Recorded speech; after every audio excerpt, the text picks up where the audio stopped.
মুসলমান ভাইরা আমার কথাগুলো দিলে বুঝবেন, এই পবিত্র কুরআনুল কারীমের সাথে সম্পর্ক রাখলে লাভ না লস। জোরে বলেন লাভ না লস। এই কোরআনের সাথে সম্পর্ক রাখতে রাজি আছেন নাকি? রাজি আছেন? কোরআনের সাথে সম্পর্ক রাখতে লাভ কি? দুনিয়ার একটা উদাহরণ দিয়ে বুঝাইতে চাই, শেষ পর্যায়ে দুনিয়ার একটা উদাহরণ দিতে চাই। আল্লাহ তাআলা কুদরত দুনিয়াতে তিনি বুঝাইয়া দিয়েছেন কোরআনের সাথে সম্পর্ক রাখার লাভ কি, এটা দুনিয়াবাসীকে আল্লাহ তাআলা দেখাইয়া দিয়েছেন। পাক ভারতের ঘটনা, ভারতীয় উপমহাদেশের মধ্যে এক অশিক্ষিত মূর্খ এলাকার ভিতরে এক অশিক্ষিত ব্যক্তি ইন্তেকাল করেছে। এমন মূর্খ এলাকা, এমন অশিক্ষিত এলাকা, যেই এলাকার ভিতরে একজন ব্যক্তি ইন্তেকাল করলে তার কাফনের কাপড় কেমনে পরাইবে, তাকে গোসল কেমনে করাইবে, তার দাফন কেমনে করতে হবে, এইগুলা কেউ জানে না। এমন একটি এলাকায় এমন একজন ব্যক্তি ইন্তেকাল করেছে, মূর্খ ব্যক্তি ইন্তেকাল করেছে। সমস্ত গ্রামবাসী অবাক যে কেউ একজন এর জানাজা করতে পারবে না, কেউ একজন এর দাফন কাফনের কাজ করতে পারবে না। সকলেই টেনশনের মধ্যে পড়ে গেছে। সমস্ত গ্রামবাসীর লোকজন রাস্তায় চলে গেছে। দেখো রাস্তায় দাঁড়াও, এই রাস্তা দিয়ে কোনো ব্যক্তি এমন যায় কিনা যাকে দিয়ে আমরা দাফন কাফনের কাজ করাইতে পারি। গ্রামবাসীরা গ্রামের চতুর্দিকের রাস্তায় দাঁড়াইয়া গেছে। রাস্তায় দাঁড়ানোর পর দেখা যায় সাইকেল নিয়ে এক ব্যক্তি আসতেছে, মুখের ভিতরে দাড়ি, মাথায় টুপি, সাইকেল নিয়ে আসতেছে। ওই গ্রামবাসী ওই সাইকেলওয়ালাকে, ভদ্রলোককে শক্তভাবে ধরছে। ধরার পরে বলতেছে, আমাদের গ্রামের ভিতরে একজন ব্যক্তি ইন্তেকাল করেছে, তার দাফন কাফন করার কোন ব্যক্তি নাই। আপনি আমাদেরকে সাহায্য করেন, তার দাফন কাফন কেমনে করতে হবে এটা আপনি আমাদেরকে দেখাইয়া দেন। আপনি সাথে থেকে তার দাফন করিয়ে তারপরে যাবেন। ওই ভদ্রলোক রাজি হয় না, বলতেছে আমার অফিসের সময়, আমার ডিউটি শুরু হয়ে যাবে, আমি পারবো না। এক পর্যায়ে ওই গ্রামের লোকের জোরাজুরিতে ওই ব্যক্তি রাজি হয়ে গেছে।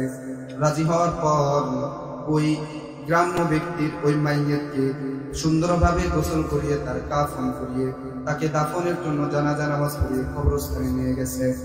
কবরস্থানে নিয়ে যাওয়ার পর ওই ব্যক্তিকে সুন্দরভাবে কবরের ভিতরে দাফন করা হয়েছে। কবরের ভিতরে দাফন করার পর ওই ব্যক্তি নিজের কর্মস্থানে চলে গেছে। মুসলমান বন্ধুরা আমার কথাগুলো খেয়াল করে শুনবেন। ওই ব্যক্তি দাফন করে নিজের কর্মস্থানে চলে গেলেন। কর্মস্থানে চলে যাওয়ার পর দেখতে পেলেন নিজের আইডি কার্ড সহ গুরুত্বপূর্ণ কিছু কাগজ পকেটের ভিতরে নাই। ওই ব্যক্তি ওই কাগজগুলো খোঁজার জন্য ওই রাস্তা ধরে ওই গ্রাম পর্যন্ত চলে আসলেন, কোথাও কাগজগুলো পাইলেন না। গ্রামবাসীকে ডাক দিয়ে বলতেছে, শোনো, তোমাদের একটা উপকার, মহৎ উপকার আমি করেছি, এইবার আমার একটা গুরুত্বপূর্ণ কাজ তোমাদেরকে করে দিতে হবে। গ্রামবাসী বলতেছে, কি কাজ তোমাদেরকে বলেন? গ্রামবাসীকে বলতেছে, আমার জরুরি কিছু কাগজপত্র, নথিপত্র এই কবরের ভিতরে হয়তো পড়ে গেছে, এই কবরটা পুনরায় খনন করতে হবে। এই কবরের ভিতরে হয়তো আমার কাগজগুলো পড়ে গেছে, এই কাগজগুলোকে উঠাইতে হবে। গ্রামবাসী বলতেছে, আপনি যদি অনুমতি দেন, আমরা জানি না কবর খোঁড়া যায় কিনা, আপনি যদি অনুমতি দেন আমরা কবরটা খনন করতে পারি।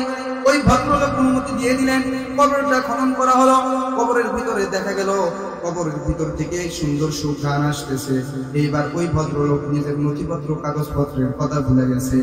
আধা ঘন্টা 1 ঘন্টা আগে যেই ব্যক্তিকে কবরের ভিতরে দাফন করা হলো, আধা ঘন্টা 1 ঘন্টা পর কবর খনন করার পর দেখা যাচ্ছে তার কবরের ভিতর থেকে জান্নাতের সুঘ্রাণ। কি ব্যাপার, কি কারণে জান্নাতের ভিতর থেকে সুঘ্রাণ আসে? ওই ব্যক্তি নিজের কাগজপত্রের কথা ভুলে গেলেন। বললেন, এই ব্যক্তিকে কি, তার পরিচয়, তার বাড়িতে কে আছে, কে তার ওয়ারিসরা কারা বেঁচে আছে, তার আমল কি ছিল। গ্রাম্য ব্যক্তিরা বলতেছে, এই ব্যক্তির একটা কন্যা সন্তান ছাড়া দুনিয়াতে আর কেউ না। আপনি যদি কোনো কিছু শুনতে চান তাহলে ওই কন্যার থেকে শুনতে হবে। এইবার ওই ভদ্রলোক ওই মৃত ব্যক্তির বাড়িতে গেলেন। যাওয়ার পর তার মেয়েকে বলতেছেন, মা শোনো, তোমার পিতার কি এমন আমল ছিল যে মৃত্যুর পরই কবরে দাফন করার সাথে সাথেই তার কবরের ভিতর থেকে জান্নাতের সুঘ্রাণ আসতেছে। ভিতর থেকে মেয়েটি ডাকতে বলে, আমার বাবার তেমন কোনো আমল আমি দেখি নাই, নামাজ কালাম করতে পারতো না, কিন্তু হ্যাঁ আমি একটা আমল দেখেছি, তিনি যখন সারাদিন কাজকর্ম সেরে বাড়িতে আসতেন, বাড়িতে আসার পর সুন্দরভাবে গোসল করে ওই আমাদের ঘরের ভিতরে তাকের উপরে একটা কি যেন কিতাব রয়েছে, ওই কিতাবখানা খুলতেন, কিতাবখানা হাতে নেওয়ার পর কিতাবের পৃষ্ঠা খুলতেন আর বলতেন এ ভি তেরা বাত হায়, এ ভি তেরা ফরমান হায়, এ ভি তেরা হুকুম হায়, এ ভি তেরা হুকুম হায়। এরকম চোখের পানি ছেড়ে ছেড়ে ওই কিতাবের পৃষ্ঠার মধ্য দিয়ে হাত ঘুরাইতেন আর চোখে মুখে চুমা খাইতেন। এই একটা আমলে যে আমি জানি, ওই সময় ওই ভদ্রলোক ঘরের ভিতরে প্রবেশ করলেন, ঘরের ভিতরে প্রবেশ করে দেখেন ওই কিতাবটা অন্য কোনো কিতাব না, ওই কিতাব হলো পবিত্র কুরআন কারীম, আল্লাহর কালাম, কালামুল্লাহ। মুসলমান বন্ধুরা আমার, বাবাজিরা, এই জন্য কুরআনুল কারীমের সাথে সম্পর্ক রাখলে লস রাখলাম। তেলাওয়াত যারা করতে পারেন না, আমরা যদি কোরআনের অক্ষরের মধ্যে হাত ধরে কোরআনটাকে চুমা খাই, লাভ নাকি লস?